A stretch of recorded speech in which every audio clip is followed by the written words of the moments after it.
2017년 11월 15일 수요일 애국 뉴스 논평입니다. 제목: 대한민국 존망이 결정되는 시기. 오늘은 대한민국 존망이 결정되는 결정적인 시기에 대해서 말해봅니다. 우선 전제 조건으로 말씀드릴 것은 수학이나 자연과학은 자연법칙에 의해서 명확하게 인과관계 또는 증명관계가 성립될 수 있는 분야입니다. 어떤 사물이나 사안에 대해서 논리적인 설명과 증명이 가능하다는 말입니다. 그러나 사회과학 분야는 자연과학 분야와는 그 성격을 크게 달리하는데, 특히 현실 정치나 현실 국제 관계는 명확하게 수학적 수치를 통해 증명될 수 있는 분야는 아닙니다. 왜냐하면 그러한 분야의 주요 플레이어가 바로 인간이기 때문입니다. 인간이라는 존재는 이성적 존재이기도 하지만 동시에 감성적 존재이기도 합니다. 앞으로의 전망에 대해 이성적 예측을 통해 접근하기도 하지만 인간의 감성이 작용하면 그 예측이 틀리거나 또는 변화하기도 하는 것입니다. 그러한 변화무쌍한 인간들의 집합체가 바로 사회이고 국가인데, 그러한 사회와 국가가 변화를 거듭하는 것은 통상 있어온 일이고 놀라운 일도 전혀 아니라고 할 수 있습니다. 인간사라는 것이 누구 말대로 도전이 있으면 응전도 있는 법이기에, 그러한 도전 요소에 대해 어떻게 인간과 사회가 응전하느냐에 따라 그 미래는 충분히 달라질 수 있는 것입니다. 지금부터 대한민국의 장래에 대해 전망해 봅시다. 대한민국 국민들이 하기에 따라서 그 미래는 크게 달라질 수도 있고 지금과 별다른 변화가 없을 수도 있습니다. 오늘의 얘기는 앞으로도 우리 사회의 패턴이 지금과 별다른 변화가 없다는 가정하에 미래를 전망해보는 시나리오입니다. 매우 중요한 얘기를 시작합니다. 대한민국의 존망 여부 그리고 존망의 시기는 현 시점에서는 결국 반국가 단체의 핵폭탄, 수소폭탄, ICBM의 완벽한 개발과 완전한 실전 배치, 그것들의 충분한 실전에서의 사용 준비 완료에 결정적으로 달린 사안입니다. 이것은 대한민국 국민 여러분들이 국가의 안전보장에 대해 막연히 느끼는 수준 이상으로 엄청나게 중요한 국가의 명운과 존망을 좌우하는 결정적인 내용입니다. 이것은 그동안의 국제관계와 북한의 대남 전략, 우리 사회의 대응 능력, 인류 역사와 전쟁사의 경험칙 등 모든 요소를 종합적으로 분석하고 전망해 볼 때 컴퓨터 시뮬레이션 하듯이 자연스럽게 도출되는 결론입니다. 그 결론에 따라서 대한민국 존망이 결정되는 시기에 대해서 지금부터 언급해봅니다.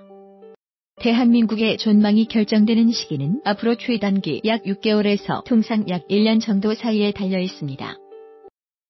인간이 하는 일이고 사회에서 벌어지고 있는 일이고 국가들 사이의 일이기 때문에 변동 가능성은 서두에서 말한 대로 얼마든지 있는 법입니다. 그런 변동 요소에 따른 시기의 변동 가능성을 6개월 정도 추가적으로 고려해도 길게 잡아도 1년 6개월, 즉 약 18개월 정도 이내로 결정적인 국면이 판가름 날 것입니다. 단기적으로는 미국과 북한의 급작스러운 군사 충돌 가능성을 고려하면 약 3개월에서 6개월 정도 기간의 돌발적인 긴급 사태에 대한 기간을 산정해 볼 수도 있습니다.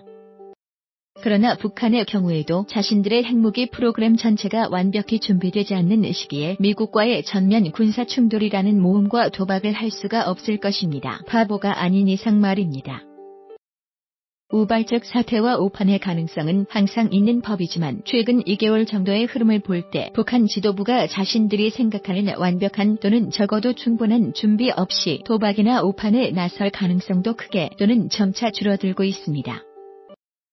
여기서 대략 그 시기를 재차 정리해 보겠습니다. 대한민국의 존망이 결정되는 시기는 앞으로 약 6개월에서 1년 사이에 결정적으로 좌우되며 변동 가능성을 고려하더라도 단기적으로는 3개월에서 6개월, 중장기적으로는 1년에서 1년 반, 즉 약 12개월에서 약 18개월 사이이면 대략 큰 방향이 설정됩니다. 따라서 큰 틀에서는 대략 1년 이내로 전체 향방이 결정될 것입니다. 그 1년의 시간이라는 것은 개인적으로도 보면 길다면 길고 짧다면 짧은 기간이겠지만 국가들 간의 관계나 사회적으로 보면 결코 길다고 할 수는 없는 기간입니다. 대한민국이 존속하느냐 패망하느냐는 사실 그 시간 안에 달려있는 것입니다. 여러 각도에서 그 의미와 파생 결과를 음미해보면 정말로 무서운 시나리오가 아닐 수 없습니다. 이상 큰 내용을 말씀드렸습니다. 다음으로 부수적인 내용에 대해 말씀드립니다. 그렇다면 위 시나리오대로 3개월에서 6개월 사이에 우발적인 군사 충돌이 없다면 결국 1년에서 1년 반 이후에는 우리나라가 망국의 곳으로 확실히 접어든다는 얘기인데, 그럼 12개월에서 18개월 이후에는 우리 국민이 전부가 확실히 체감할 수 있도록 급박하게 나라가 망하는 모습을 볼 수 있느냐의 이슈가 제기될 수 있습니다. 그러한 이슈에 대해 말씀드립니다. 나라가 실질적으로 망해도 국민이 그것을 피부로 체감하는 것에는 약간의 시차가 발생할 수 있습니다. 일반인들이 좀 더 이해하기 쉽도록 풀어서 말해봅니다. 즉, 망국의 시점이 다가오면 한미동맹이 실질적으로 붕괴하는데 동맹관계 청산이라는 이 혼장의 도장을 찍으면 최소한 도장이 마를 시간은 필요하고 그 시간은 걸린다는 말입니다. 이혼 서류에 도장을 찍는 시기를 기준으로 보자면 이혼 결심을 하는 것은 도장 찍기 이전에 이루어지는 것이고, 그리고 서류에 도장을 찍는 것이고, 도장이 마를 정도의 짧은 시간이 걸린 이후에는 그 서류의 효과를 보는 사람이 인식할 수 있게 되는 것입니다. 이해하기 쉽게 이혼 서류에 도장의 비유를 했지만 그 혼인 관계의 파탄, 즉 동맹관계의 청산을 이루어지게 만드는 전제 조건이 앞에서 얘기한 시기에 결정된다는 것입니다. 그렇다면 도장을 찍어놓고 그 시점 이후에 뒤늦게 국민들이 각성해서 땅을 치고 후회하는 경우는 어떻게 될까요? 자신들의 잘못된 결정을 뉘우치고 다시 결정을 되돌리고자 한다면 과연 그렇게 될 수 있을까요? 짧게만 말씀드리면 도장 찍고 난 이후에는 만사가 소용이 없습니다. 끈끈했던 동맹관계가 청산되고 나면 뒤늦게 후회해도 소용이 없는 것입니다. 그런 결정적인 시점 이후에는 다소의 시차는 보이겠지만 종국적으로는 나라가 망하는 코스로 확실히 또는 순차적으로 접어든다고 보는 것입니다. 그에 대해서는 세상 이치와 인류 역사가 경험칙으로 많은 사례를 보여주고 있습니다. 2017년 11월 15일 수요일 애국뉴스 논평이었습니다. 감사합니다.